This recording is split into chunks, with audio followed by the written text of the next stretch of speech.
Joshua in Philadelphia, Pennsylvania writes to me, "Hello, Paul. Hello, Joshua. What is speaker or listener fatigue? Some call it fatigue. I call it fatigue.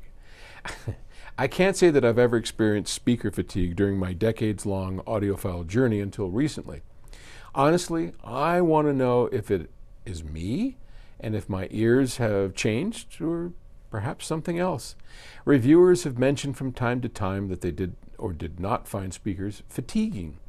Is there a technical reason or cause for speaker fatigue, or is it listener dependent? I recently set up some terrific gear in my home office, a location that is admittedly not optimal for audio. The speakers, amp, sub, and DAC connected to my computer sound wonderful most of the time. Occasionally, I do find it fatiguing to listen to, and I can't figure out what is the cause of the fatigue.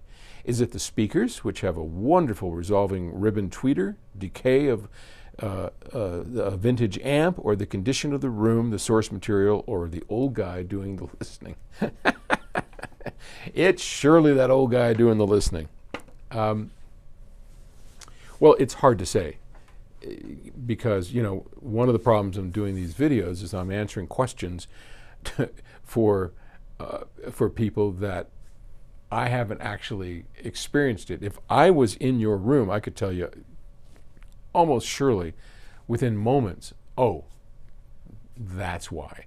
So here's a couple things that we know, and maybe this will help your investigation.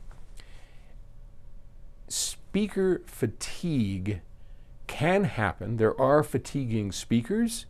I've mentioned a few, let's just call them British brands that are very popular that I find fatiguing.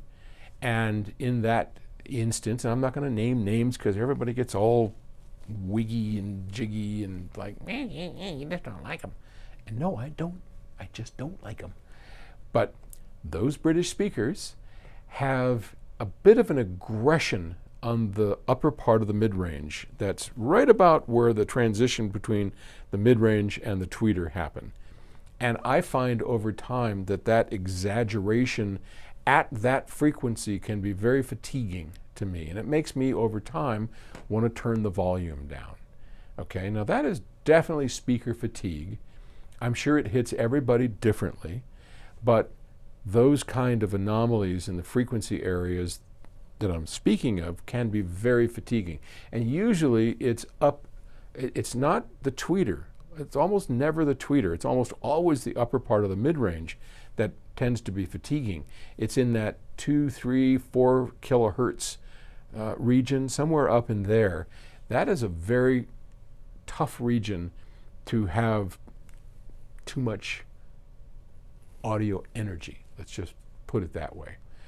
Now, that there's 100 different reasons why that can happen, but as a speaker designer, which I am not, but I certainly have been involved enough in speaker design and watching Chris do it, you want to avoid that area. I mean, as soon as I start wincing or like, Chris knows, okay, that's an area we need to stay away from. Generally, most speakers aren't fatiguing. It is the electronics or the source material that's fatiguing. So I can demonstrate quickly a whole bunch of music. Just pick up our Qobuz app or the Tidal app and give me 30 seconds and I'll find you music that is very fatiguing. There's no dynamics. It's just aggressive. So I typically find that to be the greatest cause would be in the source material. And again, I don't know your situation. I don't know what you're listening to. One of the experiments you could make is on a system that you really trust. If you have music you really trust, maybe go to Google and look up Paul's Picks. I have many times posted a whole laundry list full of great recordings that you can trust, or anything from Octave Records.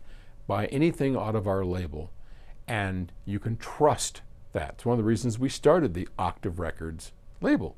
Just go to octaverecords.com, pick anything, whatever music floats your boat. And we got tons of different kinds of music.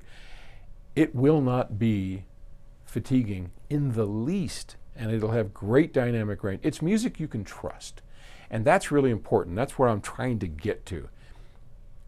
Have music you know you can trust on speakers that generally aren't known to be aggressive. And if you wind up having any kind of fatigue, then it's your electronics. And boy, electronics, I'm not going to, we'll run out of time here.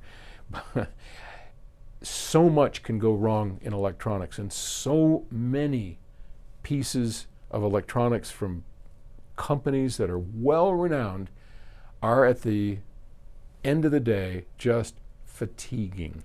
I tire of it. It's one of the reasons we started PS Audio. Make sure we never produced anything that we made products you can trust that'll never be fatiguing.